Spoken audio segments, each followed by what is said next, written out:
Hey everyone, don't forget to subscribe, hit the bell and leave a like. Comment where you're watching from. Today, I brought you a romantic comedy about a single mother and a billionaire disguised as a delivery driver. A love and family story that will touch your hearts. The story is starting now. The Austin morning sun painted Maya Rodriguez's cramped kitchen in golden hues as she frantically assembled Sophia's lunch, the 8-year-old bouncing impatiently by the door, with her backpack sliding off one shoulder. "Mom, we're going to be late again!" Sophia whined, checking the Disney watch that had been her last birthday present, a splurge Maya still felt guilty about. "2 more seconds, Mija," Maya muttered, spreading peanut butter with the precision of someone who'd perfected this morning routine through sheer necessity. The bread was generic brand, the jelly nearly empty, but she made it look abundant for Sophia's sake. "Did you brush your teeth?" "Yes, and I used the good toothpaste, not the baking soda stuff." Maya smiled despite her stress. At 8, Sophia was already too observant, too aware of their financial constraints. She zipped the lunch into Sophia's worn, frozen backpack, the one they'd found at a thrift store last year, carefully cleaned and patched where Elsa's face had started to peel. "Okay, vamonos!" Maya grabbed her own bag, a leather purse that had seen better days but still held together, unlike everything else in her life lately.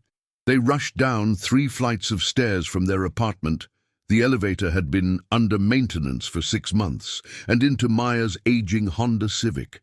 The car coughed to life on the 3rd try, a sound that made Maya's stomach clench with worry. She couldn't afford a repair, let alone a new car. "Will you pick me up today, or is it aftercare again?" Sophia asked as they pulled into the elementary school drop-off line. "Aftercare, baby.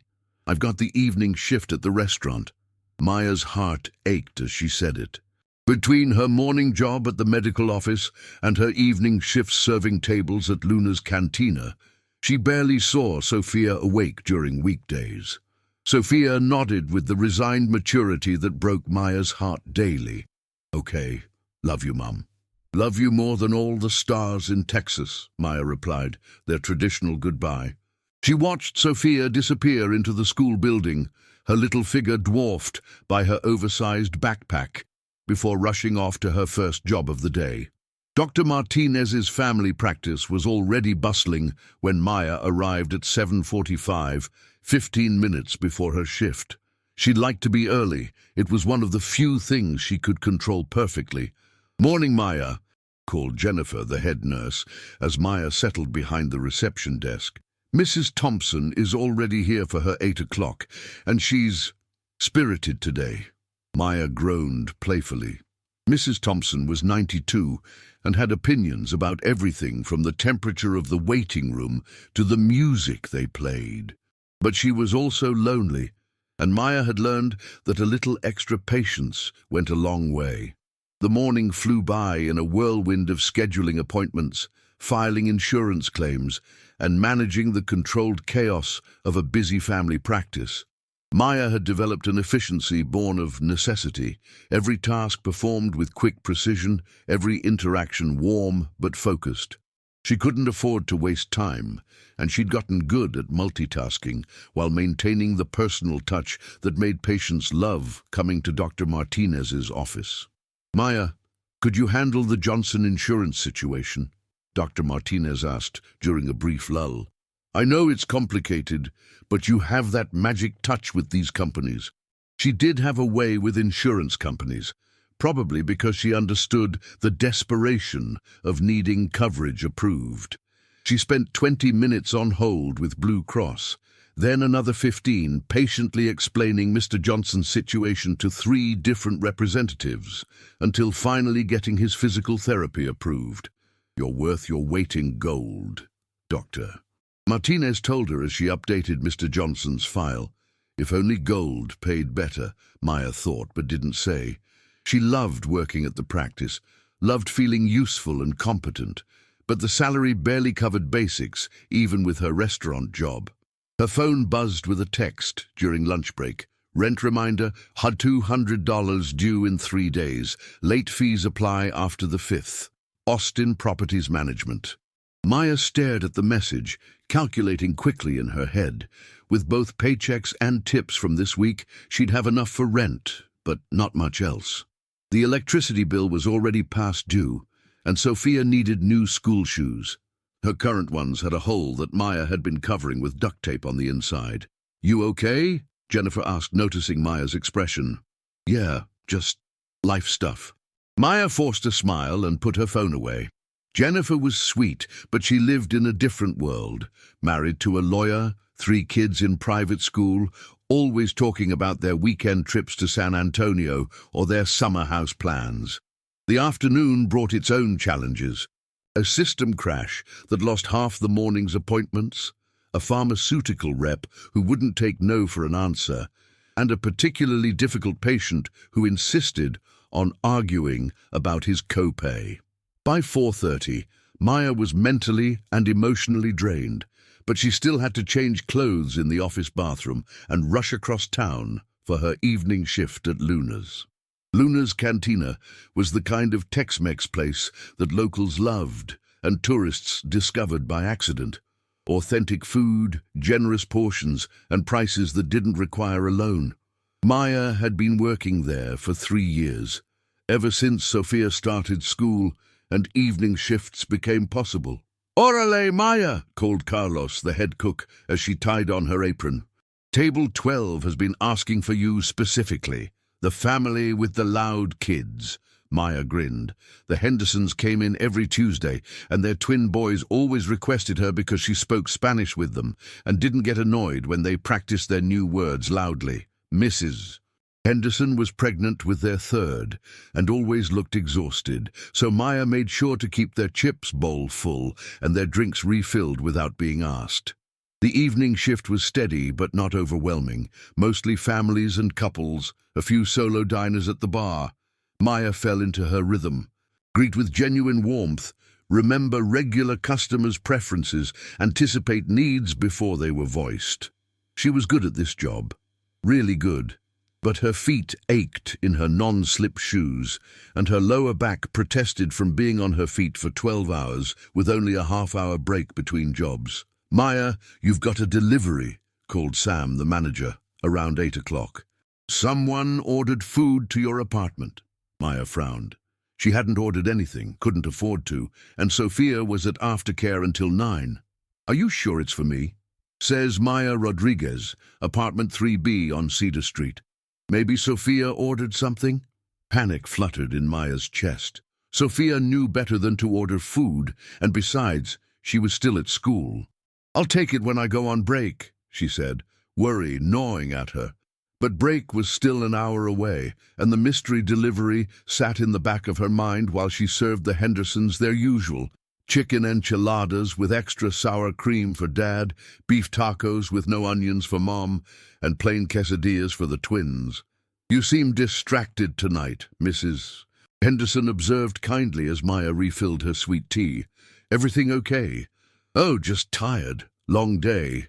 Maya smiled, but Mrs. Henderson's concerned expression suggested she wasn't entirely convinced. Finally, at 9:15, Maya clocked out and drove home with a styrofoam container of leftover fajitas for Sophia. One of the perks of restaurant work was never going hungry, even if the food wasn't always what you'd choose to eat. She climbed the 3 flights of stairs wearily, her legs protesting after 14 hours of constant movement. But as she reached her floor, she stopped short. A man in a brown delivery uniform was standing outside her door, holding a large bag and looking uncertain. He was tall, probably around 6 feet, with dark hair that looked like he'd run his fingers through it, and green eyes that seemed too bright for someone working the night delivery shift. There was something about his posture, confident but trying to appear casual, that didn't quite fit the uniform. "Maya Rodriguez?" he asked, and his voice had an educated accent that definitely didn't match the delivery guy look. "That's me," Maya said cautiously, fishing her keys from her purse. "But I didn't order anything." "Someone did," he said, holding up the bag. "Paid for and everything. Full dinner for 2 from Luna's Cantina." He paused, seeming to realize something. "Wait, don't you work there? I think I saw you when I picked this up. Maya studied his face more carefully. She didn't remember seeing him at the restaurant, but the night had been busy. Who ordered it? The man, his name tag read James, looked at the receipt attached to the bag. Just says, a friend. And cash payment. He held out the bag. Look, I know it's weird, but someone wanted you to have a good meal.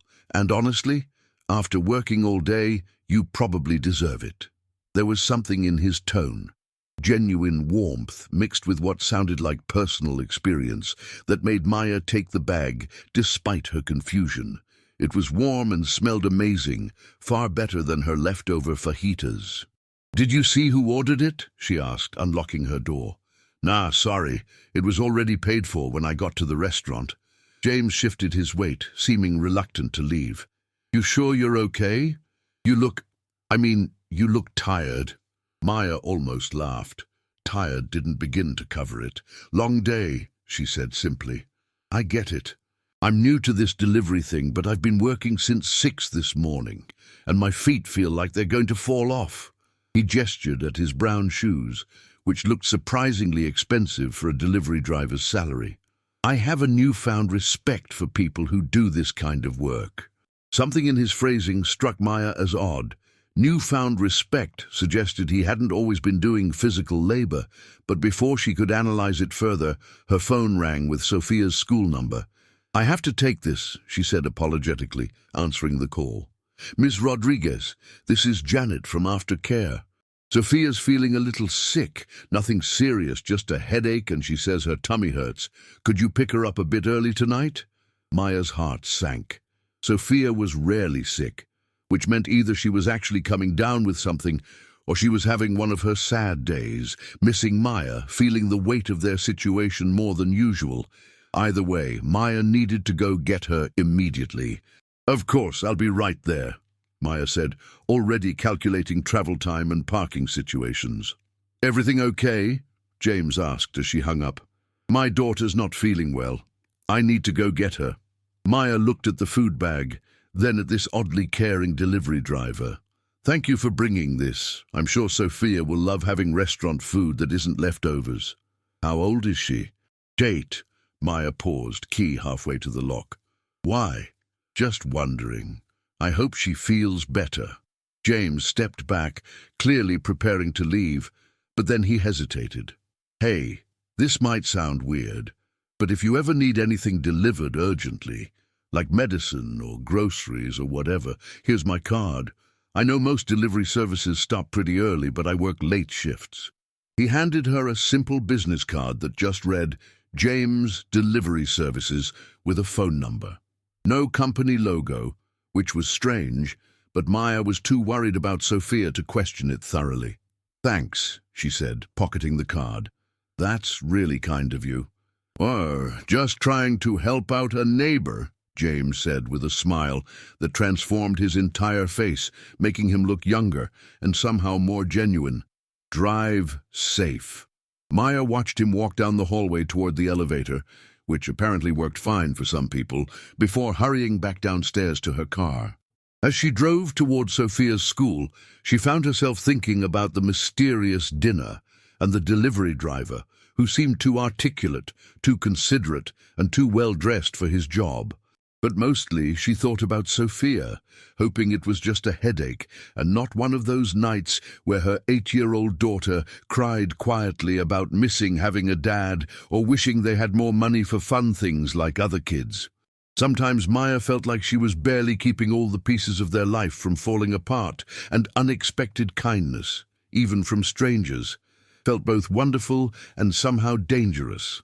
Like it might make her hope for things that weren't realistic for a single mother working 2 jobs just to keep the lights on. She pulled into the school parking lot and hurried inside to collect her little girl, the mysterious delivery and the strangely kind delivery driver already fading into the background of more immediate concerns. After all, random acts of kindness were rare in Maya's world, but sick children and unpaid bills were constant realities that demanded her full attention.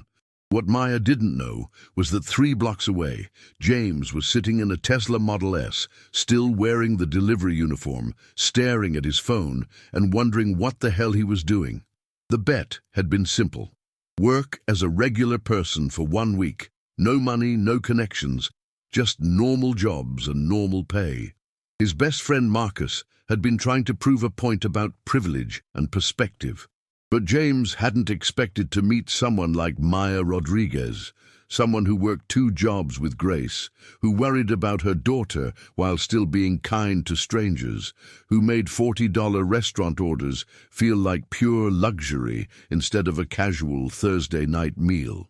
He looked at the delivery uniform, then at the mansion in the hills where his real life waited, and realized that this week was going to be a lot more complicated than he'd anticipated. 3 days later, Maya was elbow deep in insurance paperwork when her phone buzzed with an unknown number. She almost ignored it. Telemarketing calls had become increasingly aggressive lately, but something made her answer. "Is this Maya Rodriguez?" The voice was familiar, though she couldn't place it immediately. "Yes. Who's this?" "It's James, the delivery guy from Tuesday night. I hope that's okay. I got your number from the restaurant's customer database." There was a pause. "I know that sounds creepy and I'm sorry, but I wanted to check on your daughter. Is she feeling better?" Maya blinked, surprised by both the call and the genuine concern in his voice. "She's fine, thank you. It was just a headache and too much excitement about the surprise dinner. She loved the food, by the way." "Good, I'm glad." James seemed to hesitate. "Actually, I'm calling because I'm delivering in your area again today, and I have a situation. My last delivery was cancelled, and I've got a full meal that's already paid for. The restaurant can't take it back because of health codes, and I hate to see food go to waste. Would you and Sophia like it?" Maya frowned. "That's very nice, but I can't accept free food from you. It doesn't feel right." "You wouldn't be taking it from me. It's already paid for by the customer who cancelled. Think of it as preventing food waste. Plus, I remember you mentioning working 2 jobs, and I figured a home-cooked meal might be one less thing to worry about tonight." The offer was tempting. Maya had been planning to make spaghetti with generic sauce again, and Sophia had specifically asked if they could have real restaurant food like the other night. But accepting charity, even disguised charity, went against every prideful instinct Maya had developed over years of struggling alone. "I appreciate the thought, but look," James interrupted gently, "I'm going to be honest. I'm new to this job, and my supervisor has been on my case about customer satisfaction scores. If you let me deliver this meal, it counts as a completed delivery on my record. You'd actually be helping me out." Maya could hear the sincerity in his voice, but there was also something else, a nervousness that seemed out of place for such a simple request. Still, if she was actually helping him professionally— "What kind of food?" she asked, already mentally surrendering. "Italian from Angelo's, chicken parmesan, fettuccine alfredo, garlic bread, and there's some kind of chocolate cake for dessert." Sophia loved chicken parmesan. Maya had taken her to Angelo's once for her 7th birthday, and Sophia had talked about it for weeks afterward. "Okay," Maya said finally, "but I insist on paying you something. Gas money, at least." "Absolutely not. This is business, remember? I need the delivery completion." His voice brightened noticeably. "I'll be there around 6:30 if that works." "That works. Sophia gets home from aftercare at 6:15. "Perfect. See you then." Maya hung up, staring at her phone with mixed emotions. Part of her was grateful, genuinely grateful, for what would undoubtedly be the best meal she and Sophia had eaten in months. But part of her was also suspicious. In her experience, when things seemed too good to be true, they usually were. She pushed the worry aside and focused on finishing the afternoon's work. Dr. Martinez had been particularly busy with flu season starting, and Maya had spent most of the day scheduling follow-up appointments and fielding calls from concerned parents. "You seem happier today," Jennifer observed as they prepared to close the office. "Good news?" "Just Unexpected kindness, Maya said, not sure how to explain the situation without sounding ridiculous. Sometimes people surprise you. Jennifer smiled warmly. That's lovely. You deserve more unexpected kindness in your life. Maya left work with Jennifer's words echoing in her mind. Did she deserve kindness? She'd been so focused on survival for so long that she'd almost forgotten to hope for anything beyond making it through each month with the bills paid and Sophia healthy and happy. She picked up Sophia from aftercare, listening to her chatter about her friend Emma's upcoming birthday party, an event that would require a present they couldn't afford and probably a new outfit Sophia didn't need but would want. "Mom, can we have the spaghetti with a good sauce tonight?" Sophia asked as they climbed the stairs to their apartment. "Not the store brand?" Actually, Mija, we're having something special tonight. A friend is bringing dinner." Sophia's eyes widened. "Like a real friend? Coming to our house?" The question broke Maya's heart a little. When was the last time anyone had visited their apartment socially? Maya's co-workers were friendly but lived different lives. Her family was back in San Antonio, and she hadn't dated anyone seriously since Sophia's father disappeared 6 years ago. "Not exactly a friend," Maya said carefully. "The delivery man who brought us food the other day is bringing us dinner again. His customer cancelled, and he doesn't want the food to go to waste." "Is he nice?" "He seems nice, but remember what we talked about strangers, okay? I'll be here the whole time, and he's just dropping off food." Sophia nodded seriously, but Maya could see the excitement in her eyes. Any break in routine was an adventure when you were 8. At exactly 6:30, there was a knock on the door. Maya checked the peephole and saw James holding several bags and wearing the same brown uniform, though it looked somehow more expensive than she remembered. "Hi," she said, opening the door. "Perfect timing." "I'm very punctual," James replied with a grin that made him look younger. "Is this the famous Sophia?" Sophia had been hovering behind Maya, trying to peek around her mother while maintaining appropriate stranger danger distance. She stepped forward slightly, clearly curious about this man who kept bringing them fancy food. "Hi," Sophia said shyly. "I heard you were feeling sick the other day. Are you better now?" "Yeah, it was just a headache. Mom says headaches happen when you worry too much." James glanced at Maya with what might have been understanding. "Your mom sounds very smart." "She is. She knows everything about insurance and medicine and making things better when they're broken." Maya felt herself blushing. "Sophia, why don't you wash your hands for dinner?" As Sophia skipped toward the bathroom, James handed Maya the bags. "She seems like a great kid." "She is. She's—" Maya paused, realizing she was about to share something personal with a virtual stranger. "She's the best thing I've ever done. I can tell." James lingered in the doorway, seeming reluctant to leave. "Look, I know this is forward, but would it be okay if I ate dinner with you guys? I don't really have anywhere else to be, and restaurant food is always better with company." Every instinct Maya had developed as a protective single mother screamed warning, but there was something about James, something genuine and almost vulnerable, that made her pause. Plus, Sophia was already excited about their guest, and Maya couldn't remember the last time they'd had dinner with another adult. "I suppose that would be okay," she said slowly. "But just dinner. I have to get Sophia ready for bed early tonight." "Of course, thank you." Maya stepped aside to let him in, immediately self-conscious about their small, clearly budget-conscious apartment. The furniture was mismatched thrift store finds. The walls were bare except for Sophia's artwork, and everything was clean but obviously worn.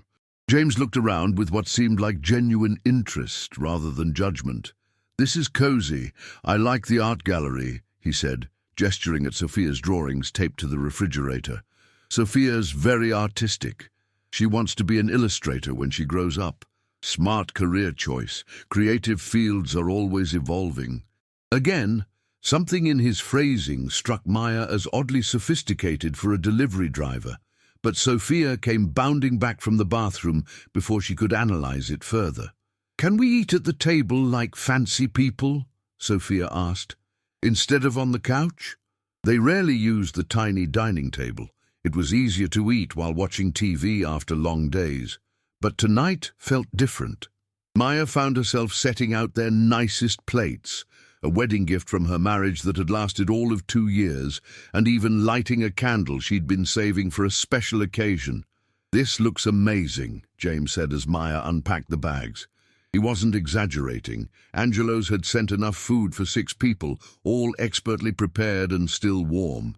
"It's too much," Maya said, overwhelmed by the abundance. "We'll be eating leftovers for a week." "Nothing wrong with leftovers from Angelo's," James replied, helping Sophia into her chair with an ease that suggested he was comfortable around children. As they ate, Maya found herself relaxing, despite her initial reservations. James was an excellent conversationalist. He asked Sophia about school and art, listened to her stories about her friends with genuine interest, and somehow managed to keep the focus off himself while still contributing meaningfully to the conversation. "Do you have kids?" Sophia asked with 8-year-old directness. "No, I don't, but I have a nephew who's about your age. He's really into soccer." "I like soccer, but Mum says it's expensive with all the equipment and fees and stuff."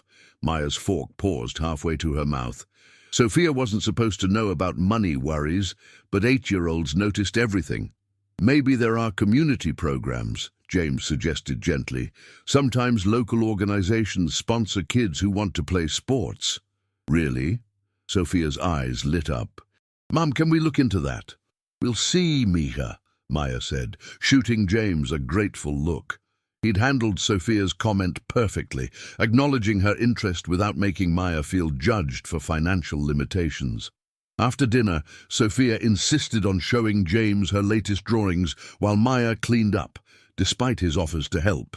She could hear them from the kitchen, Sophia explaining her pictures with elaborate backstories, James asking questions that encouraged her creativity.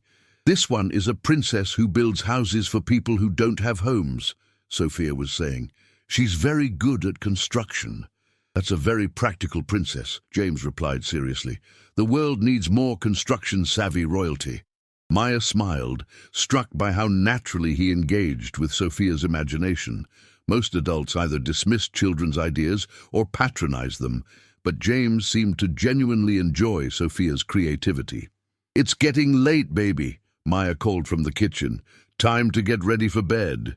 But James hasn't seen my room yet." "Another time, maybe," Maya said firmly, though she was surprised to find herself hoping there would be another time. James stood up, helping Sophia gather her drawings. "Thank you for sharing your art with me. You're very talented." Sophia beamed. "Will you come back and bring more food?" "Sophia!"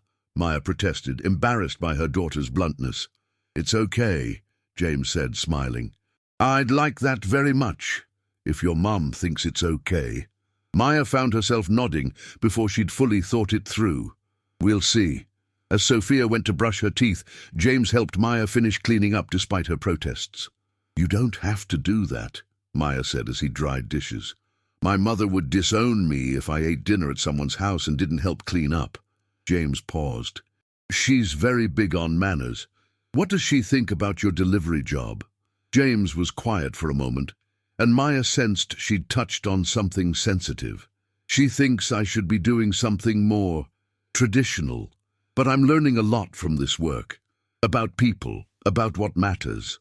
There was something wistful in his voice that made Maya look at him more carefully.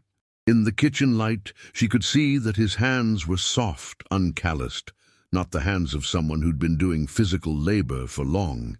His watch, though simple, looked expensive, and his teeth were too perfect for someone without good dental insurance. "How long have you been delivering food?" she asked. "Not long. It's sort of a temporary thing while I figure out what I want to do long-term."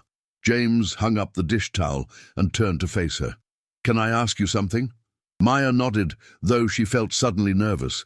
"Do you ever feel like you're living someone else's life? Like you woke up one day and realized everything around you was designed by someone else's expectations?" The question was so unexpected, so personal, that Maya almost didn't answer. But there was something in James's expression, vulnerability mixed with genuine curiosity, that made her consider it seriously. "No," she said finally. "I feel like I'm living exactly the life my choices created. Not all of them were good choices, but they were mine.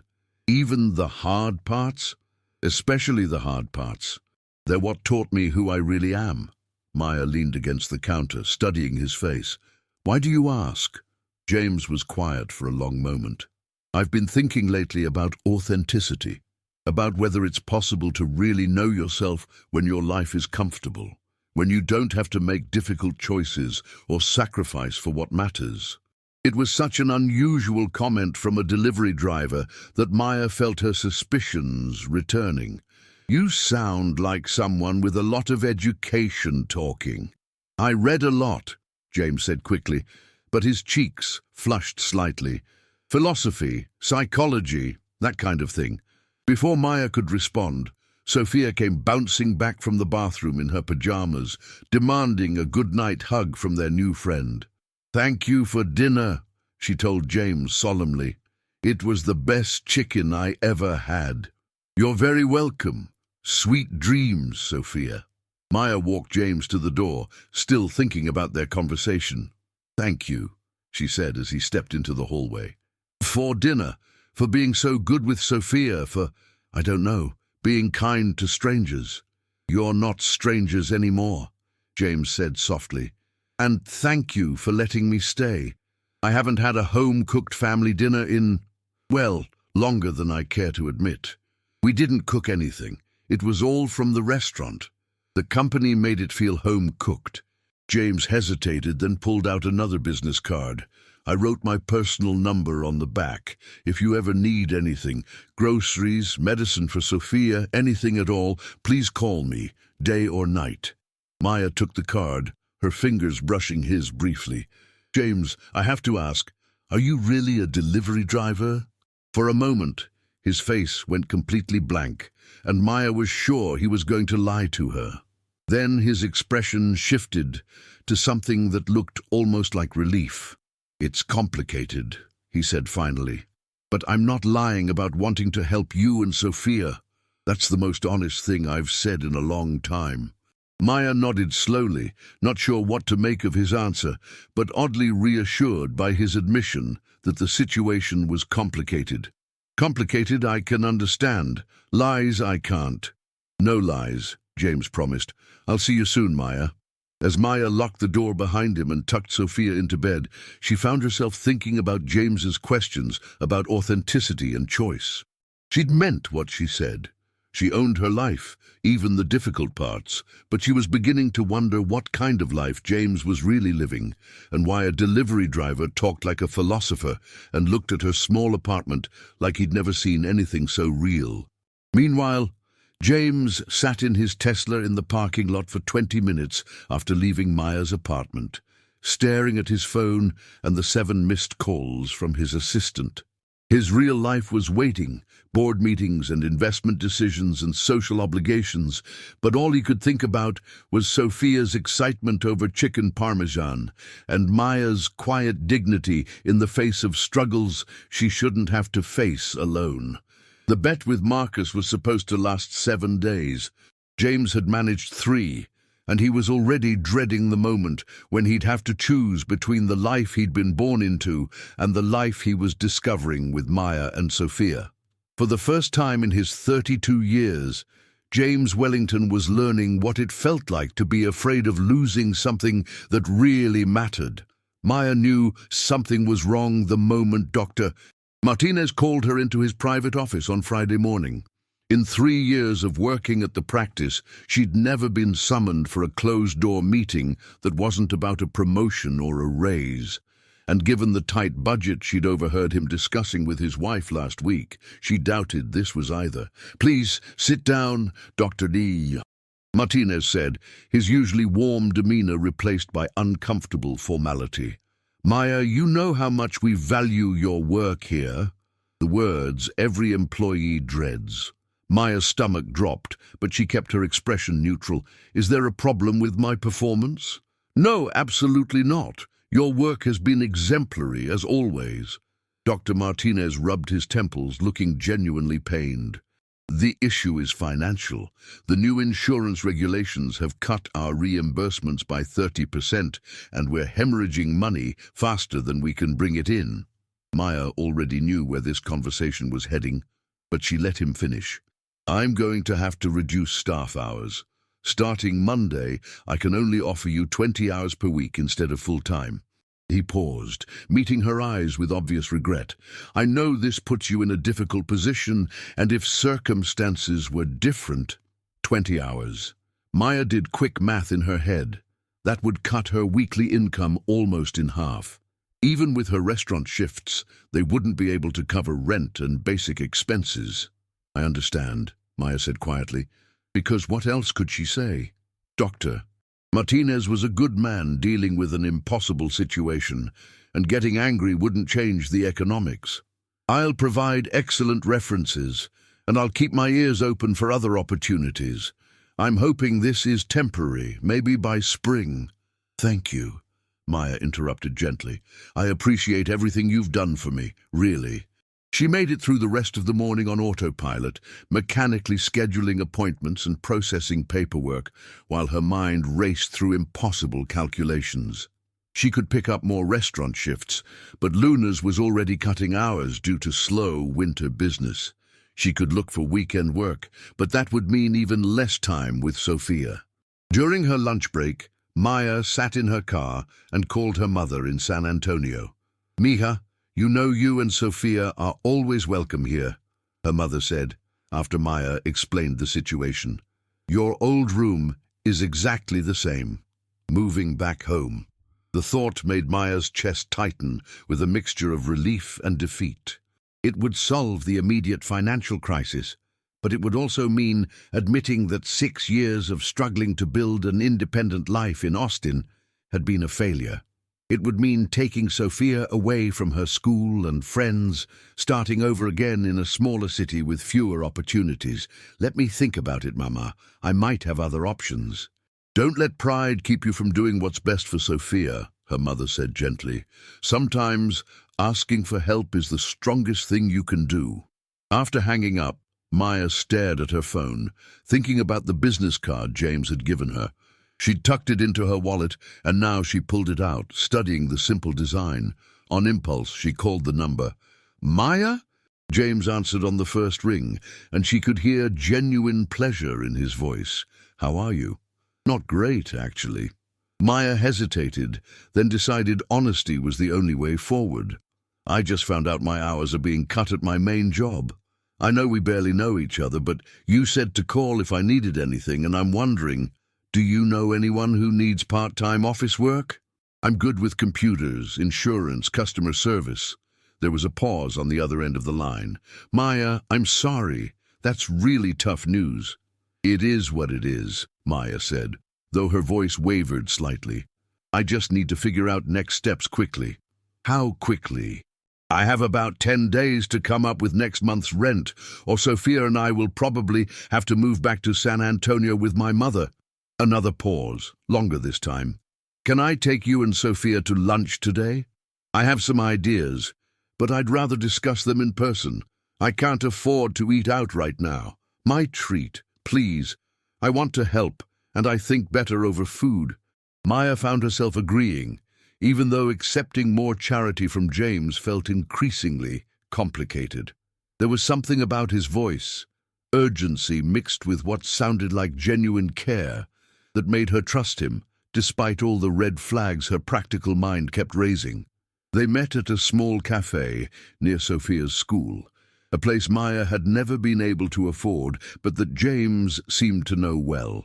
Sophia was thrilled to see her new favorite person, chattering excitedly about her week, while Maya watched James listen with what appeared to be genuine interest. So, James said after they'd ordered, tell me about your skills. What kind of work do you enjoy most? Maya found herself opening up about her background. Her business degree she'd never been able to use fully, her knack for organizing systems, her experience with both customer service and administrative work. James asked intelligent questions, and gradually Maya realized he was conducting what felt like an informal job interview. I have a proposition, James said finally. A friend of mine owns a small consulting company. They need someone to manage their client communications, handle scheduling, basic administrative support. Part-time, but well paid. Flexible hours so you could keep your restaurant shifts. What kind of consulting? Maya asked suspiciously. It sounded too perfect. Business development, investment strategy, that sort of thing. Nothing shady, James added quickly, apparently reading her expression. Would you be interested in meeting with him? Maya looked at Sophia, who was coloring on her placemat with crayons the cafe provided, blissfully unaware that their entire future hung in the balance. What's the catch? Maya asked quietly. No catch, just one friend helping another friend help someone who deserves a break. James. Maya leaned forward, studying his face carefully. Who are you really? And don't tell me you're just a delivery driver who happens to have friends with consulting companies that need perfectly qualified administrative assistants. James went very still, and Maya could see him calculating his response. Sophia, oblivious to the tension, held up her drawing for James to admire. That's beautiful, Sophia, James said, but his eyes stayed on Maya's face. You're right, I haven't been completely honest with you. Maya felt her heart sink. So, this is all some kind of game? No, James said firmly.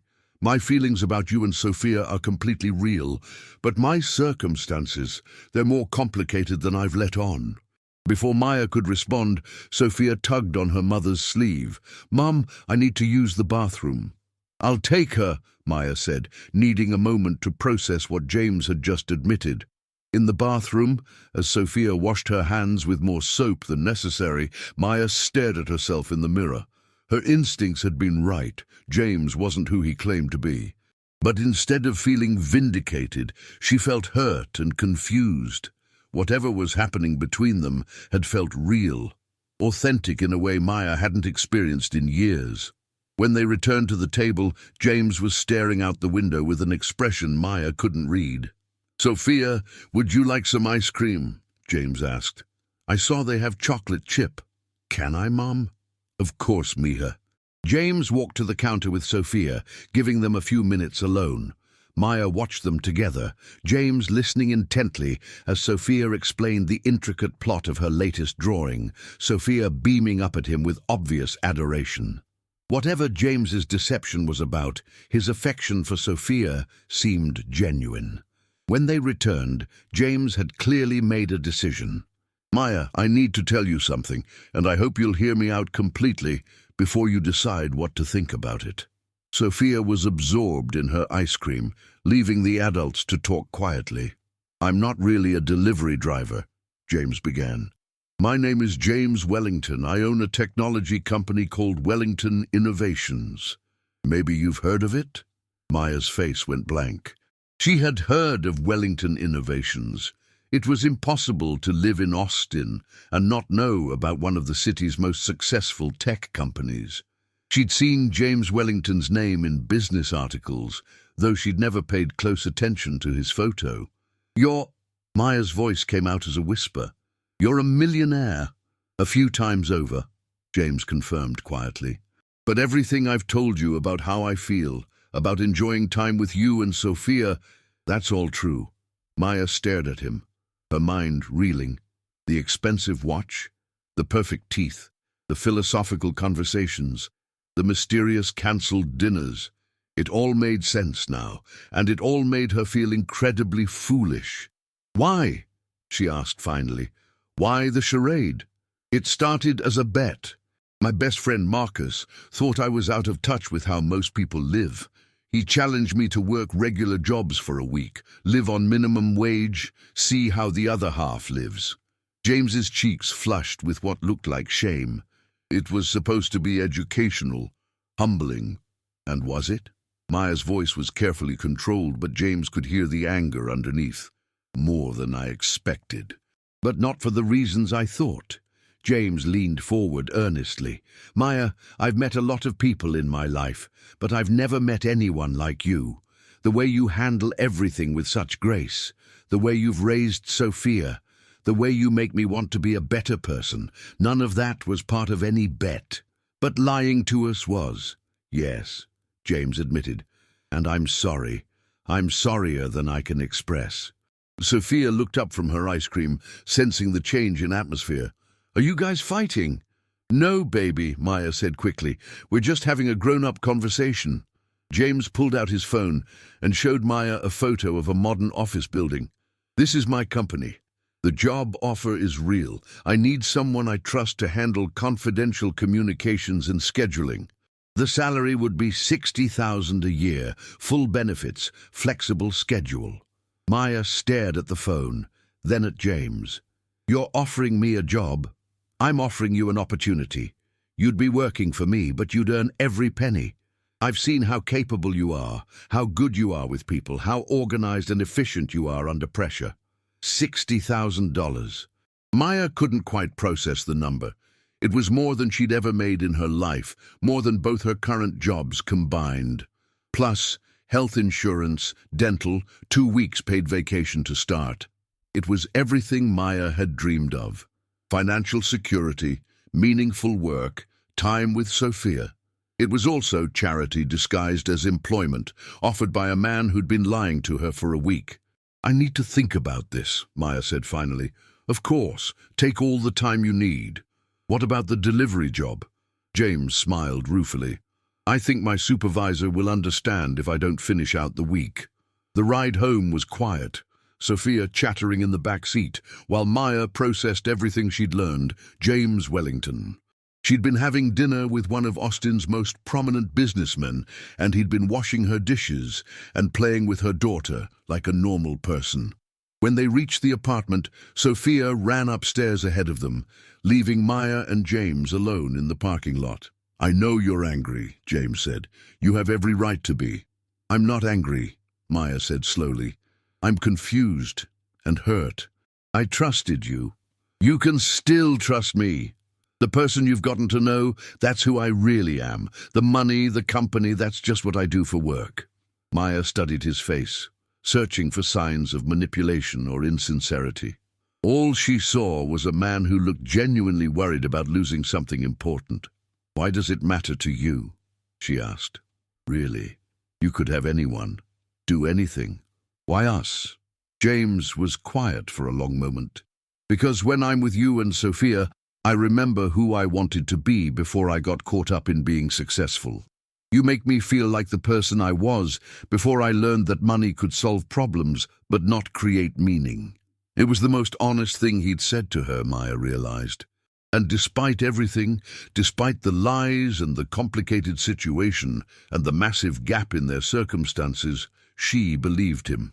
I'll think about the job offer, she said, but James, no more lies. If we're going to be friends or whatever this is, I need complete honesty. No more lies, James promised. And Maya, the job offer stands regardless of anything personal between us. You deserve that opportunity, and Sophia deserves the security it would provide. As Maya climbed the 3 flights of stairs to her apartment, she found herself thinking about her mother's words about pride and asking for help. Maybe accepting this opportunity wasn't charity. Maybe it was just life, presenting a solution in an unexpected package.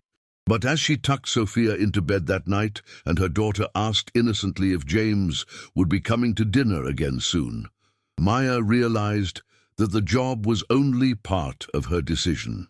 The bigger question was whether she was brave enough to trust a billionaire who washed dishes and made her 8-year-old daughter laugh, and whether she could handle the complications that would inevitably come with letting someone from such a different world become important to them. Meanwhile, across town in a penthouse overlooking the Austin skyline, James Wellington sat in his home office, staring at a framed photo of himself receiving a business award and wondering when he'd stopped recognizing the person in the picture. For the first time in his adult life, he was more interested in figuring out how to be worthy of a single mother's trust than in closing his next big deal. The bet with Marcus was officially over, but James was beginning to understand that the real challenge was just beginning. Maya stood outside the gleaming glass tower that housed Wellington Innovations, clutching a folder with her resume and trying to calm her nerves.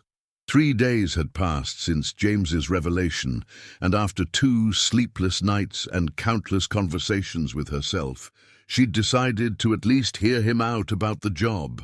The lobby was all polished marble and modern art, with a receptionist who looked like she'd stepped out of a fashion magazine.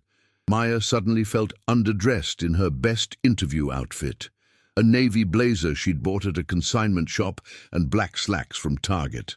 "I'm here to see James Wellington," Maya told the receptionist, whose name tag read Chloe. "Of course! You must be Maya Rodriguez. Mr. Wellington is expecting you." Chloe's smile was warm and genuine, which helped ease Maya's anxiety slightly. 23rd floor, Suite A. The elevators are just around that corner." The elevator ride to the 23rd floor felt endless. Maya checked her reflection in the polished doors, smoothed her hair, and tried to remember the confident professional she'd been before years of financial stress had worn down her self-assurance.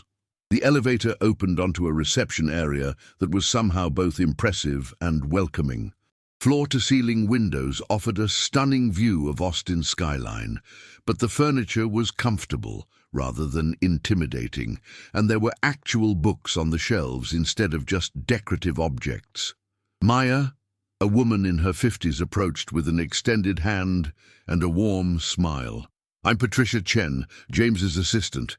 He's just finishing up a conference call, but he should be free in a few minutes. Can I get you coffee or water?" "Water would be great, thank you." Patricia led Maya to a comfortable seating area. "James mentioned you have a daughter. How old is she?" 8. Her name is Sophia." "What a lovely age. I have 3 grandchildren, and 8 is when they really start developing their personalities." Patricia handed Maya a glass of water. "James also mentioned you've been working in medical administration. That must require incredible organizational skills." Maya was surprised by Patricia's warmth and genuine interest. She'd expected corporate formality, not this kind of personal conversation. "It does keep you on your toes. Between insurance companies, patient schedules, and medical emergencies, every day is different." "That sounds perfect for this job, actually. James needs someone who can juggle multiple priorities while staying calm under pressure." Patricia's phone buzzed and she glanced at it. "He's ready for you now." James's office was nothing like Maya had expected. Yes, it was large and had that same stunning view, but it felt more like a comfortable study than a corporate power center. There were bookshelves filled with actual books that looked read, not displayed. A guitar sat in one corner, and the desk, while obviously expensive, was covered with handwritten notes and sketches rather than formal documents. James stood up when Maya entered, and she could see nervousness in his expression that matched her own. "Maya, thank you for coming. Please sit wherever you're comfortable." Maya chose one of the chairs facing his desk, maintaining some professional distance. James sat across from her, but he'd rolled his chair around to the side of the desk, making the setup feel more like a conversation than an interview. "I want to start by apologizing again," James began.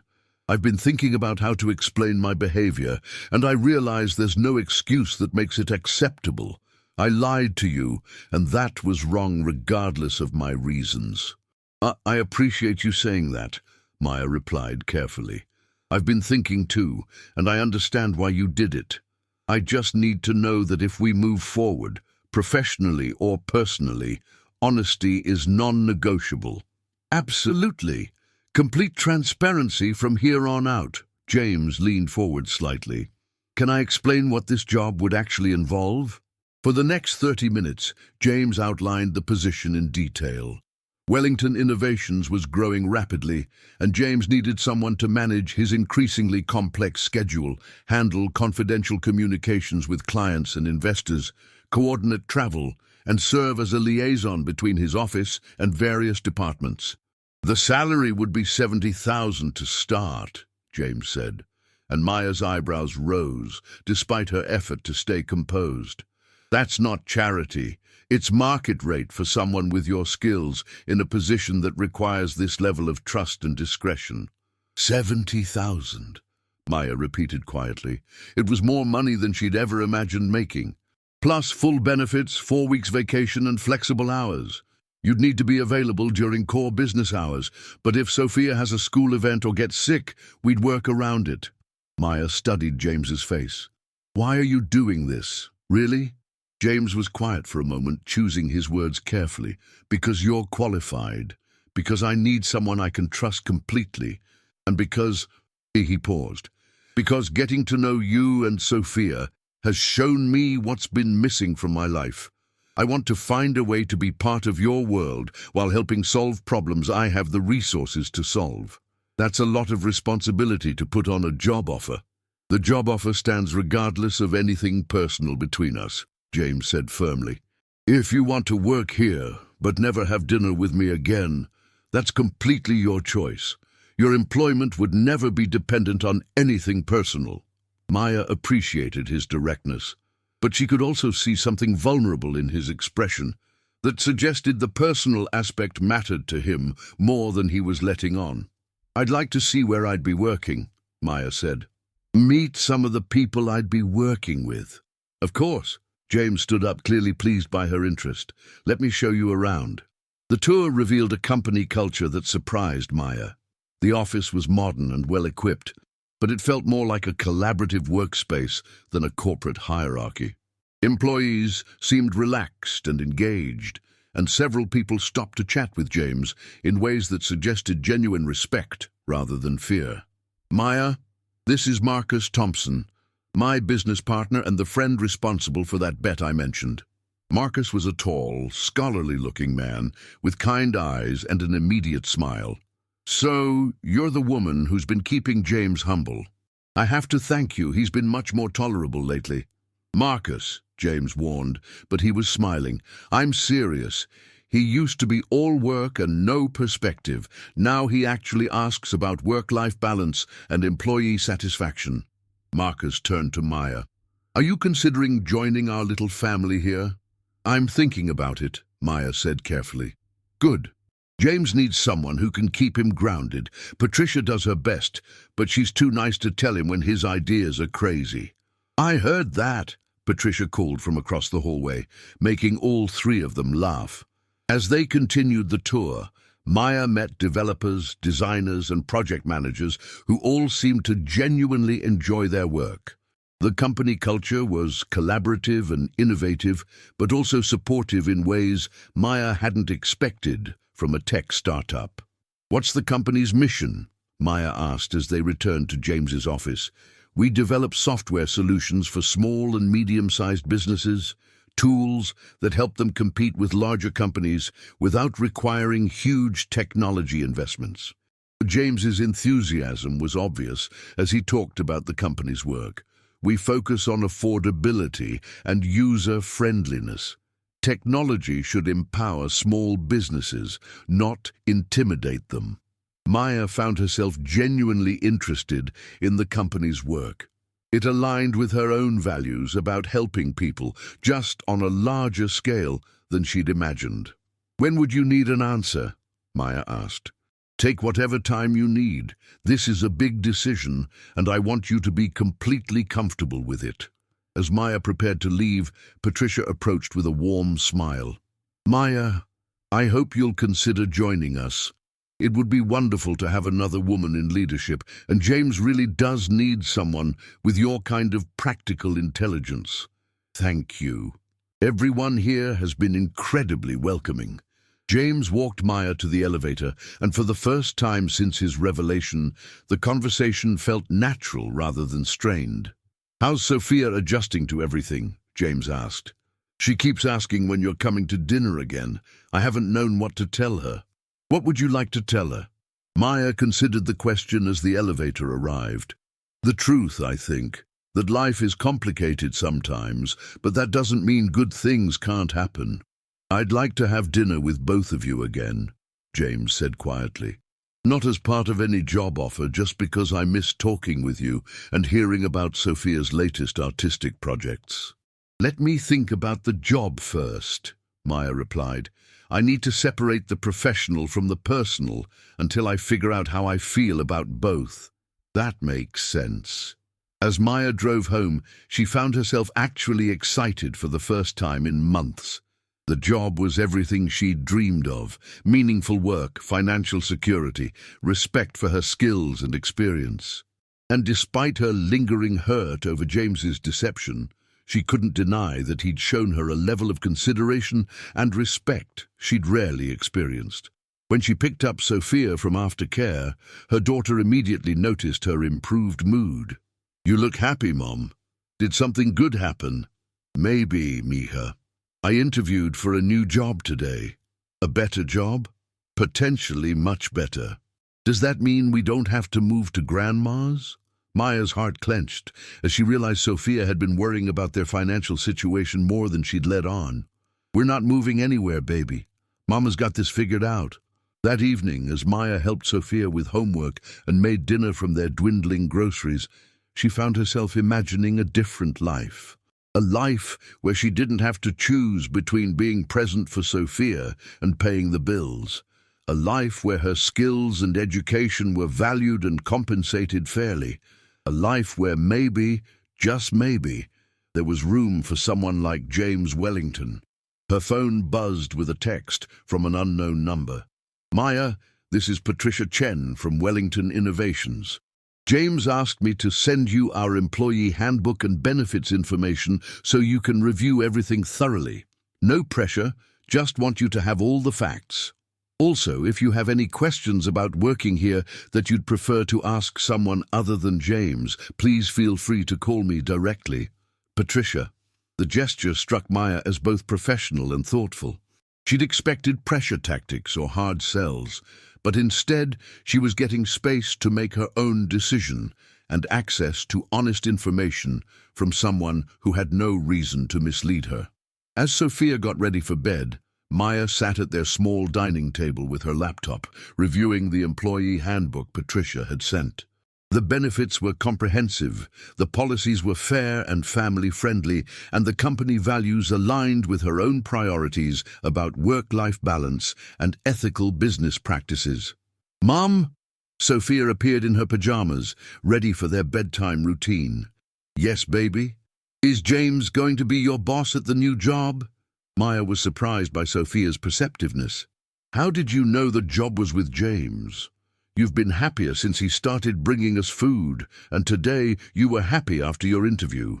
Plus, you get that thinking face when you're trying to decide if you trust someone. 8 years old and already reading people like a psychology textbook." Maya pulled Sophia onto her lap for a hug. "You're very smart, you know that? Yes, James would be my boss if I take the job. How would you feel about that?" Sophia considered the question seriously. "I like James. He listens to me and he makes you smile. But will it be weird if he's your boss and also our friend?" "It might be a little complicated," Maya admitted, "but sometimes good things are complicated. Like how we love Grandma but don't want to move to her house." Exactly like that. As Maya tucked Sophia into bed, her daughter surprised her one more time. "Mom, I think you should take the job." "Why?" "Because you've been worried about money, and this would fix that. And because James makes you laugh, and you don't laugh enough." Out of the mouths of babes, Maya kissed Sophia's forehead, marveling once again at her daughter's emotional intelligence. Later that night, Maya sat on her small balcony with a cup of tea, looking out at the Austin skyline and thinking about choices and opportunities. Her phone rang, and she was surprised to see her mother's number. "Mija, how are you feeling about everything?" Maya had called her mother that afternoon to update her on the job opportunity, though she'd been vague about the James situation. "Scared," Maya admitted. "Hopeful, confused." "That sounds like life presenting you with something important," her mother said gently. "When I was your age, I thought I had to have everything figured out before I made big decisions. Now I know that the best opportunities usually come with uncertainty attached. What if I'm making a mistake? What if you're not? Mija, you've been carrying everything alone for so long. Maybe it's time to let someone help you carry the load. After hanging up with her mother, Maya sat quietly for a long time, weighing her options. The practical choice was obvious. Take the job, solve her financial problems, give Sophia a more stable life. The emotional choice was more complicated, but maybe that was okay. Maybe complicated was better than simple, when simple meant struggling alone. Maya pulled out her phone and typed a text to James. "I'd like to accept the position. When can we discuss start dates and logistics?" His response came back almost immediately. "Thank you for trusting me with this opportunity. Can we meet tomorrow morning to work out the details? And Maya, this is going to be great." As Maya finally went to bed, she felt something she hadn't experienced in years: excitement about the future. Yes, it was complicated. Yes, there were risks. But for the first time since Sophia's father had walked away, Maya felt like she was moving towards something instead of just surviving each day. Tomorrow would bring new challenges, but tonight, Maya Rodriguez fell asleep, thinking about possibilities instead of problems. 3 weeks into her new job at Wellington Innovations, Maya was discovering that working for James Wellington was nothing like she'd expected and everything she'd hoped for professionally. "Maya, do you have a minute?" James appeared at her office door, her actual office, with a window and a door that closed, holding 2 cups of coffee and looking slightly frazzled. "Of course. Come in." Maya saved the client presentation she'd been reviewing and gestured to the chair across from her desk. It still felt surreal, having James Wellington ask permission to enter her workspace, but he'd been scrupulous about maintaining professional boundaries since her first day. "I just got off a call with the Morrison Group, and they want to move up their implementation timeline by 6 weeks. James handed her one of the coffee cups, prepared exactly how she liked it, a detail she'd noticed but tried not to read too much into. Is that even remotely possible? Maya pulled up the Morrison project timeline on her computer, cross-referencing it with the development team's current workload and other client commitments. This kind of complex scheduling had become second nature to her, and she loved the intellectual challenge of making impossible logistics work. "Not with our current staffing," she said after a few minutes of analysis. "But if we bring in 2 freelance developers for the front-end work and push the Davidson project back by 2 weeks, they've already indicated they're flexible on timing, then yes, we could make it work." "You're brilliant," James said, and Maya felt the familiar flutter in her stomach that she'd been trying to ignore for 3 weeks. "Can you set up a meeting with the development team for this afternoon?" "Already done. 3 o'clock in conference room B. I also took the liberty of reaching out to those freelancers we used on the Peterson project. They're available and interested." James stared at her for a moment with an expression that made Maya suddenly self-conscious. "What? I keep waiting for you to hit a wall, to find something you can't handle or figure out, and instead, you just keep anticipating needs I didn't even know I had." "It's just organization and attention to detail," Maya said, though she was pleased by the recognition. "Skills I developed out of necessity. It's intelligence and intuition, and don't sell yourself short." James paused, seeming to catch himself before his tone became too personal. "How are you settling in? Any concerns or suggestions about how things are working?" It was a question he'd asked regularly since her start date, and Maya appreciated his genuine interest in her professional satisfaction. The job was challenging and fast-paced, but she was thriving in ways she hadn't expected. "Actually, I did want to discuss something," Maya said, pulling out a folder she'd been preparing. "I've been analyzing our client communication patterns, and I think we might be missing opportunities for relationship building." For the next 20 minutes, Maya presented her analysis of how Wellington Innovations interacted with clients, along with specific suggestions for improving long-term retention through more personalized service and proactive check-ins. "This is incredibly thorough," James said, reviewing her charts and recommendations, "and you're absolutely right about the retention opportunities. How long have you been working on this?" "I notice patterns," Maya said with a shrug, "and I've been in customer service long enough to know that people remember how you make them feel more than what you sell them. Would you be interested in presenting this to the full leadership team? We meet every Thursday morning, and this kind of strategic thinking is exactly what we need." Maya felt a thrill of professional pride. "I'd love to." As James gathered up her presentation materials, his phone buzzed. Maya couldn't help but notice his expression shift as he read the message. "Problem?" she asked. "Personal stuff," James said, but he looked genuinely distressed. "My mother is in town unexpectedly, and she wants to have dinner tonight. She's complicated." Maya had learned bits and pieces about James's family over the past few weeks. Old money from Dallas, high expectations, very traditional ideas about success and social status. She could see why a tech entrepreneur who'd been working undercover as a delivery driver might have a complicated relationship with that background. "Family dinner command performance?" Maya asked sympathetically. "Something like that. She's bringing my cousin Bradley, who just made partner at his law firm, and his wife Catherine, who does something involving charity galas and social climbing." James rubbed his temples. "They're going to spend 3 hours discussing why I should be married by now and suggesting appropriate candidates from our social circle. That sounds painful." "It is. And the worst part is, I can't even explain why their suggestions don't appeal to me without—" James stopped abruptly, seeming to realize he was veering into personal territory. Maya felt her cheeks warm, understanding the implication he'd almost voiced. "Without what?" James met her eyes directly. "Eyes. Without explaining that I've met someone who makes me want to be a better person, and she's nothing like anyone they'd approve of, which is exactly why she's perfect." The moment stretched between them, filled with everything they'd been carefully not saying for 3 weeks. Maya's professional instincts told her to redirect the conversation, maintain the boundaries they'd established. But her heart was beating faster, and she couldn't quite bring herself to deflect. "James, I know," James said quickly. "I know we agreed to keep things professional while you got settled, and I've been trying, really trying, to be just your boss. But Maya, I can't stop thinking about you and Sophia. About how much I miss our dinners and Sophia's art exhibitions, and the way you make even washing dishes feel like something meaningful." Maya stared at him, wrestling with emotions she'd been suppressing since her first day.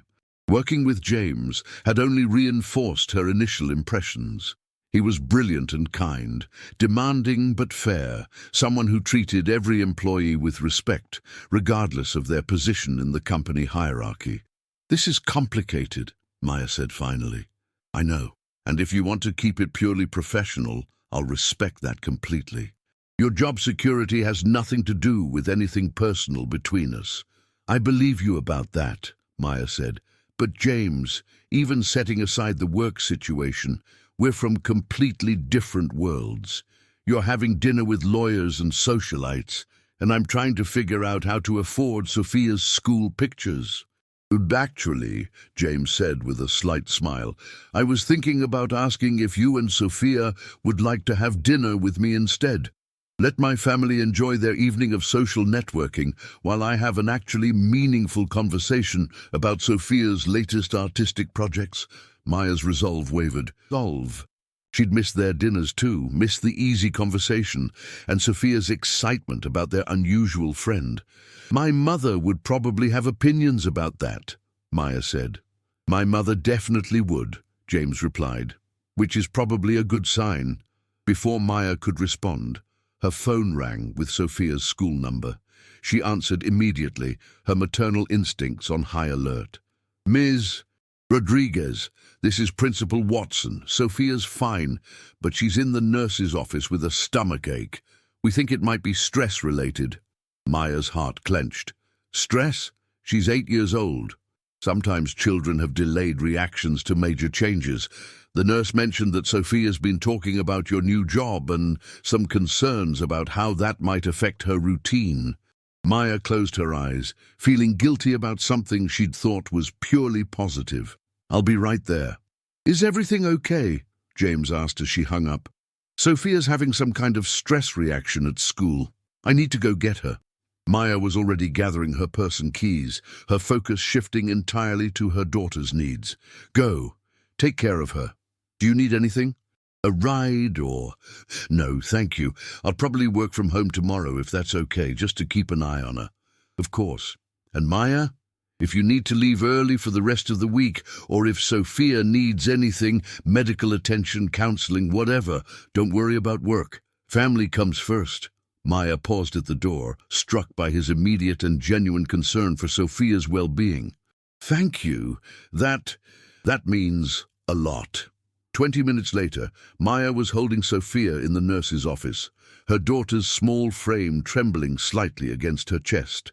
My tummy hurts, Mom, Sophia whispered, and I keep thinking about scary things. What kind of scary things, baby? What if your new job changes everything? What if we have to move again? Or what if you have to work so much that I never see you? Maya's heart broke a little. In her excitement about professional success and financial security, she'd forgotten to consider how her 8-year-old daughter might process such a major change. Oh, Mija, Maya murmured, stroking Sophia's hair. Why didn't you tell me you were worried about this? I didn't want to make you sad. You've been so happy about the job. Sophia, look at me. Maya gently lifted her daughter's chin. Nothing is more important to me than you. Not any job, not any amount of money. We're a team, remember? And teams talk to each other about their worries, even if it might hurt feelings, especially then. Feelings heal when we talk about them, but they get worse when we keep them secret. They spent an hour in the nurse's office, Maya listening to all of Sophia's fears about change and uncertainty. Some were practical. Would they move to a bigger apartment? Would Maya have time to help with homework? While others were more existential, the kind of deep worries that surprised Maya with their sophistication. Are you going to marry James? Sophia asked suddenly. What made you think about that? Emma's mom got a new job, and then she married her boss, and then Emma had to live with her dad because her mom got too busy for regular kids. Maya realized that Sophia's fears weren't just about change. They were about abandonment, about losing the stability they'd worked so hard to create together. Sophia, I need you to listen very carefully, Maya said seriously. You are the most important person in my life, always. No job, no friend, no romantic relationship will ever change that. You and I are family, and that comes first, no matter what. Promise? I promise. And if anything about my job or our life ever starts making you feel scared or left out, you tell me immediately, okay? Sophia nodded, and Maya could see some of the tension leaving her small shoulders. They spent the afternoon at home, Maya working on her laptop while Sophia drew pictures and periodically checked in for hugs. Around 5 o'clock, Maya's phone buzzed with a text from James. How's Sophia feeling? I cancelled dinner with my family. Would you and Sophia like company this evening? I could bring groceries and cook dinner while you focus on her. Maya stared at the message, surprised by the thoughtfulness of the offer. Then she showed the text to Sophia. What do you think, Mija? Would you like James to come make dinner for us? Sophia's face brightened for the first time all day. He said he'd teach me to make pancakes sometime. Could we make pancakes for dinner? Maya smiled, feeling the last of her worry about Sophia start to ease. I think pancakes for dinner sounds perfect. Let me text him back. An hour later, James arrived with 2 bags of groceries and a bouquet of flowers that he presented to Sophia with a formal bow. For the artist of the house, he said solemnly. I heard you weren't feeling well today. I had worried feelings, Sophia explained matter-of-factly. But Mom said worried feelings get better when you talk about them. Your mom is very wise, James replied, glancing at Maya with obvious respect. Would you like to help me make the best pancakes in Austin? Ibol. As Maya watched James and Sophia work together in her small kitchen, James patiently teaching Sophia to measure flour while keeping up a steady stream of silly jokes, she found herself thinking about balance, not just work-life balance, but emotional balance. the balance between protecting herself and Sophia from potential hurt and allowing room for joy and connection. "Mom, James makes pancakes shaped like animals," Sophia called from the kitchen. "Look, this one's an elephant." "It's very artistic," Maya replied, and she meant it.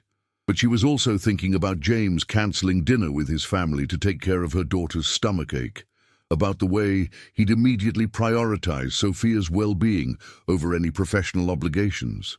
After dinner, as Sophia showed James her latest drawings and explained the complex backstories she'd developed for each character, Maya realized that the conversation they'd started in her office wasn't really about whether to mix business with personal feelings.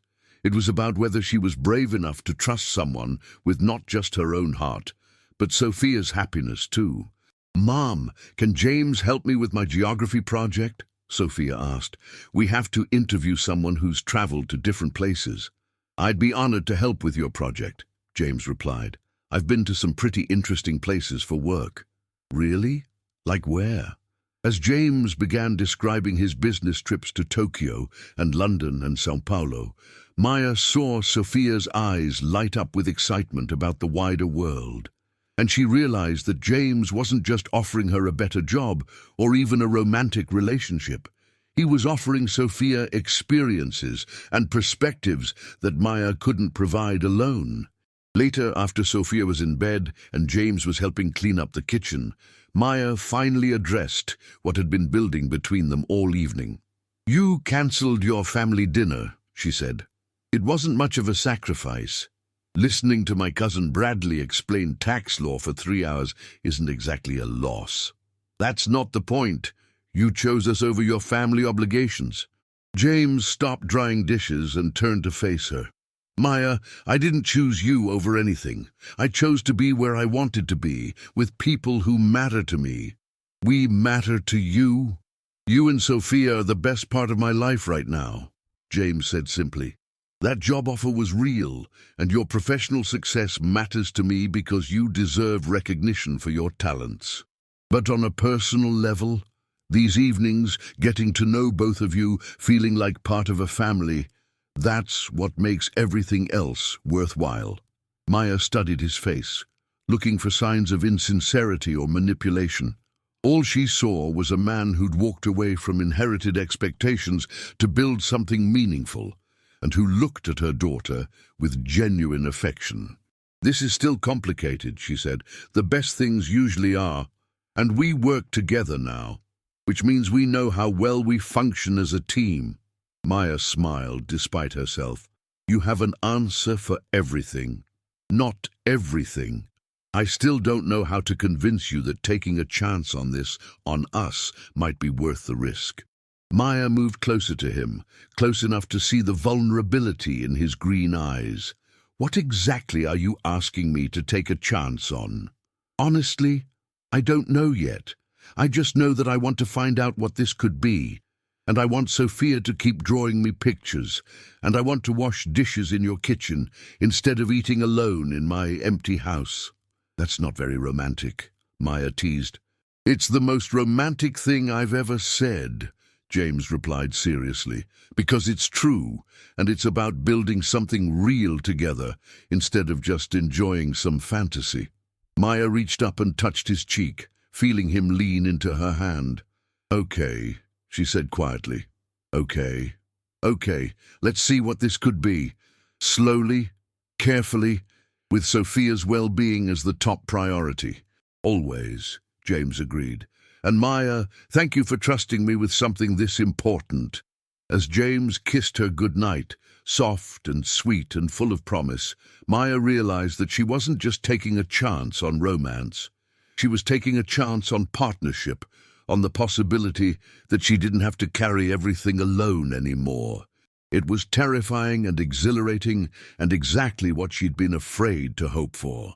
6 months later, Maya stood in the conference room at Wellington Innovations, watching the leadership team review her quarterly client retention report. Her presentation had gone better than expected, and she could see genuine excitement in their faces as they discussed implementing her recommendations company-wide. "Maya, "This is exceptional work," said Rebecca Martinez, the head of business development. "The projected revenue increase from these relationship management strategies could be substantial." "I think we should make Maya our official director of client relations," added Marcus Thompson, James's business partner. "This is exactly the kind of strategic thinking we need as we expand." Maya felt a flush of professional pride. 6 months ago, she'd been worried about making rent. Now she was being offered a promotion that would put her in senior leadership at one of Austin's most successful tech companies. "What do you think, Maya?" James asked from his seat at the head of the table. Their eyes met briefly, and she could see his genuine pride in her accomplishment, carefully separated from any personal feelings. "I'd be honored," Maya replied. "I love this work, and I think there's real potential to make Wellington Innovations the gold standard for client relationships in our industry." As the meeting concluded and people filed out discussing implementation timelines, James lingered behind. "Congratulations, Director Rodriguez," he said with a grin that made her stomach flutter the way it had for months. "It feels surreal," Maya admitted. "Sometimes I still can't believe this is my life. You earned every bit of it. Your work has been incredible, and everyone can see it." James paused, glancing toward the door to make sure they were alone. "How are you feeling about the promotion affecting us?" It was a question they'd navigated carefully over the past 6 months. Their relationship had developed slowly, with Sophia's needs and Maya's professional independence as constant priorities. They'd had their share of challenges, moments when Maya felt overwhelmed by the gap in their backgrounds, times when James struggled to understand the financial anxiety that lingered despite her improved circumstances. "I think we've figured out how to separate work and personal pretty well," Maya said. "Besides, Marcus will be my direct supervisor for the new role, not you." "Smart organizational structure," James agreed, "though I'll miss working together directly. We'll still collaborate on projects, and," Maya moved closer to him, "we have other ways to spend time together." Before James could respond, Maya's phone rang with Sophia's school number. Even 6 months into financial stability, calls from the school still made her heart race. "Ms. Rodriguez, this is Mrs. Patterson, Sophia's art teacher. I wanted to let you know that Sophia's painting was selected for the district art show. The opening reception is next Friday evening." Maya's face broke into a huge smile. "That's wonderful. Sophia will be so excited." "There's more. The piece she submitted is titled My Family, and it's really quite remarkable. You should be very proud." After hanging up, Maya turned to find James watching her with obvious curiosity. "Good news?" he asked. "Sophia's painting was selected for the district art show. Apparently it's called My Family." Maya paused, realizing the potential significance. "I haven't seen the final version. She's been very secretive about it. I'd love to see it at the reception if that's okay." "Of course, Maya hesitated over how to define their relationship, even after 6 months. They spent most evenings together. James had a key to her apartment, and Sophia adored him, but they'd been deliberately cautious about labels and long-term commitments. "I'm what?" James asked gently. "Your family," Maya said, surprised by how naturally the word came out. Not traditional family, but family nonetheless. James's expression softened. "I love being family with you and Sophia." A week later, Maya stood in the elementary school gymnasium, transformed for the evening into an art gallery showcasing student work from across the district. Sophia had been bouncing with excitement all day, though she still refused to describe her painting beyond saying it was the most important thing I ever made. "There it is!" Sophia exclaimed, tugging Maya toward a display wall near the center of the room. Maya stopped short when she saw Sophia's painting. It was remarkably sophisticated for an 8-year-old. A watercolor scene of their apartment's small dining table with 3 figures seated around it.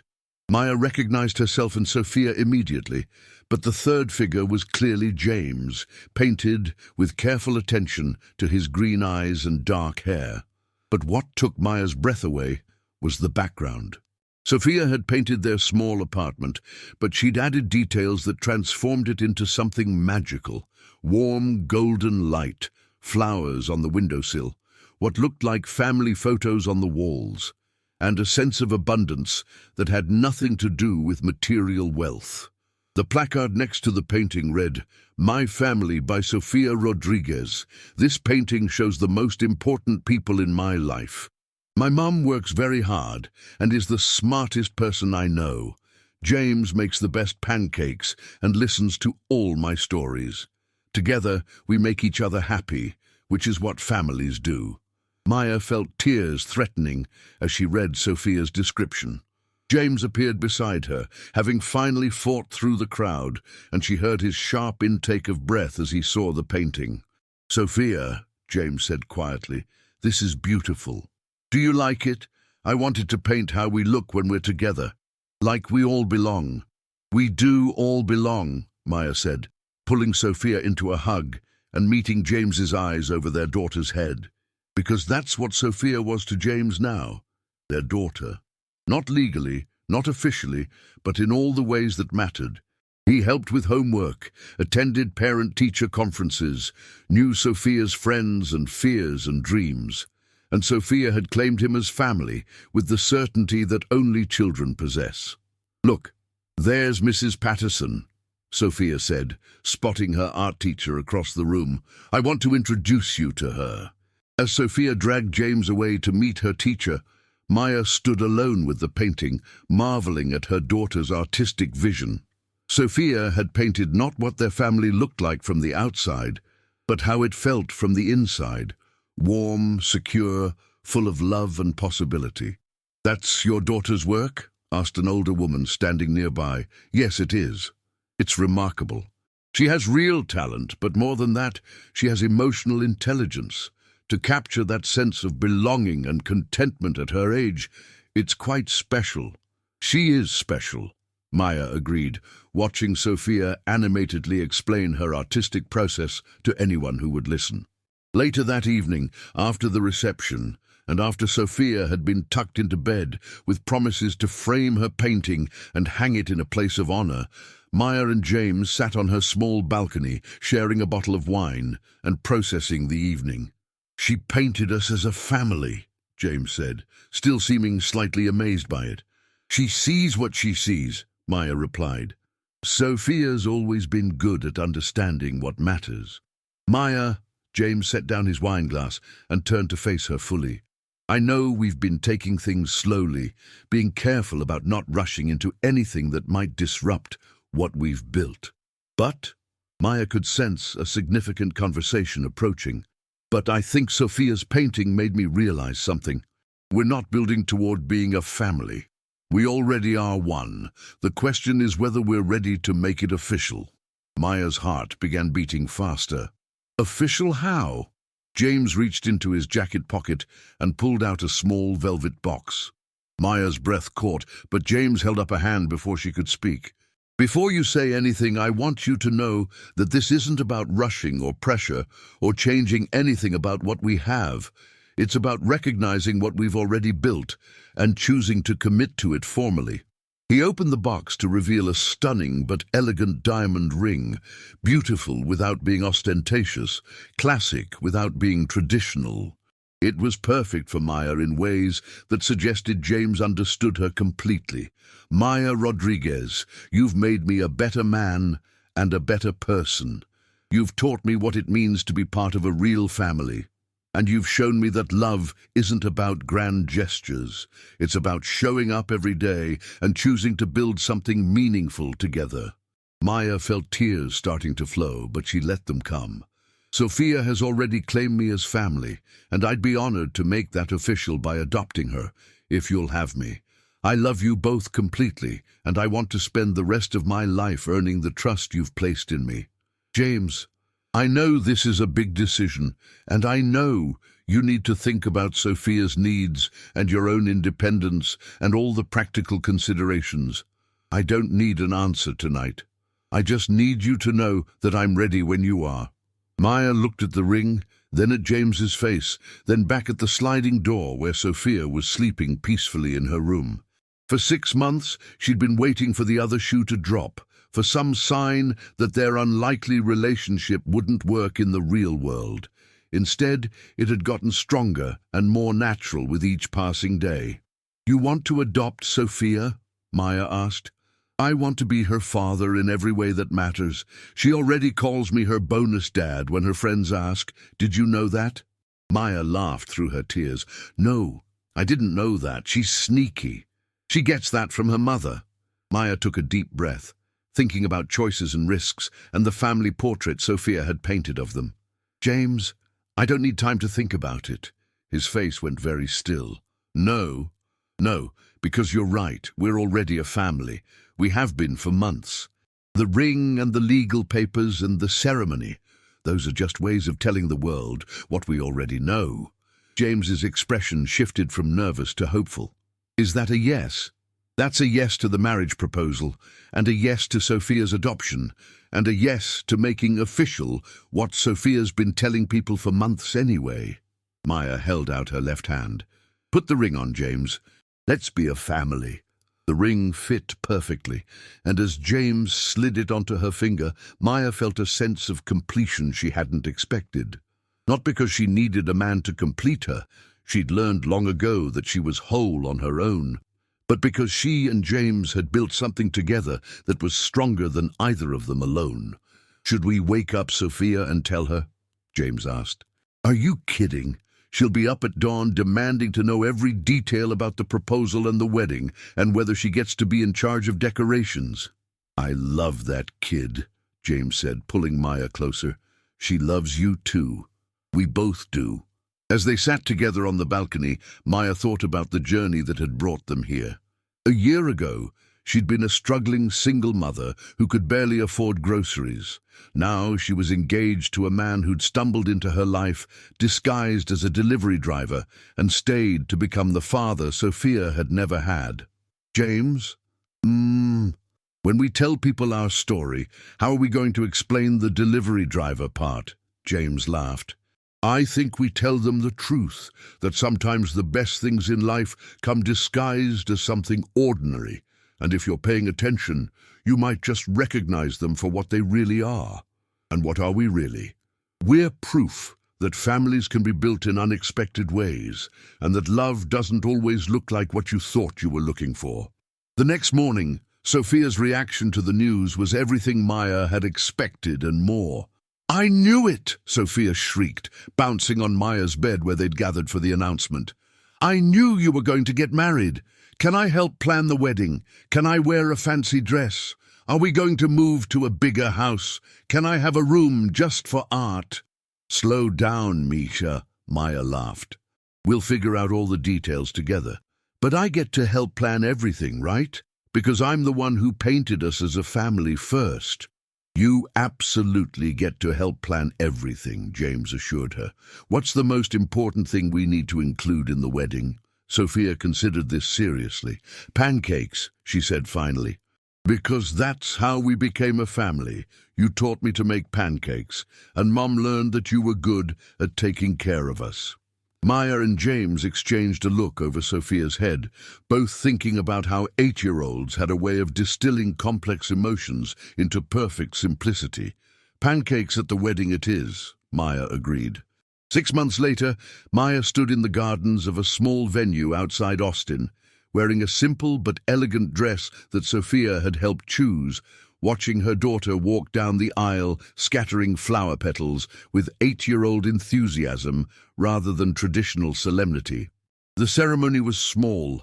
Maya's family from San Antonio, James's parents, who had come around once they met Sophia and saw how happy their son was, close friends from work, and Sophia's teacher, Mrs. Patterson, who had become invested in their family story after the art show. But the most important moment came after the official ceremony, when the judge called Sophia forward for the adoption proceedings. James knelt down to Sophia's level as she solemnly repeated the words that would make him legally her father. "I promise to love you and take care of you and help you with art projects forever." Sophia added to the official language, making everyone in attendance smile. I promise the same thing, James replied seriously. You're stuck with me now, kiddo. Good, Sophia said, throwing her arms around his neck. I love you, Daddy James. Maya watched her new husband hold their daughter, because Sophia was their daughter now, officially and completely, and marveled at how a chance encounter with a fake delivery driver had transformed all their lives. Later, as their small wedding party enjoyed dinner, including, per Sophia's request, a pancake bar alongside the more traditional wedding food, Maya found a quiet moment to step outside and call her mother. How was the ceremony, Mija? Perfect, Mama. Small and real and exactly what we wanted. And how do you feel? Really feel? Maya looked through the window at James helping Sophia make an elaborate pancake creation, while their wedding guests laughed and celebrated around them. Like I'm home, Maya said finally. Not just in a place, but in a life that fits who we really are. That's the best kind of love story, her mother said warmly, the kind that makes you more yourself, not less. As Maya rejoined her family, because that's what they were now, officially and forever, Sophia ran up to her with a sticky hug and a crucial question. Mom, now that we're all married, can we get a dog? Maya looked at James, who was already grinning and nodding. We'll see, baby, we'll see. Because that was the thing about families, Maya realized. They kept growing and changing and surprising you with new possibilities. A year ago, she'd been afraid of not having enough. Now she was learning to navigate the wonderful problem of abundance. Not material abundance, though that was nice too, but abundance of love and support, and people who chose to show up for each other every single day. As the evening wound down and Sophia fell asleep in James's arms during the last dance, Maya reflected on all the unexpected turns that had brought them to this moment. A bet between friends, a struggling single mother, a delivery driver who wasn't what he seemed, and an 8-year-old artist who saw the truth before any of the adults figured it out. It wasn't the love story Maya had ever imagined for herself, but it was better than anything she could have planned. It was real and messy and complicated and absolutely perfect for the family they'd chosen to build together. And as James carried sleeping Sophia to the car, while Maya gathered up her daughter's flower girl shoes and the small painting Sophia had made as a wedding gift, a new family portrait that now included a dog, because Sophia was nothing if not persistent. Maya smiled at the thought that the best deliveries really were the ones you never expected. So, did you enjoy the story? If you made it this far, leave a like, subscribe to the channel, and comment which part you liked most and where you're watching from. Leave suggestions for upcoming videos. Thank you and see you in the next episode.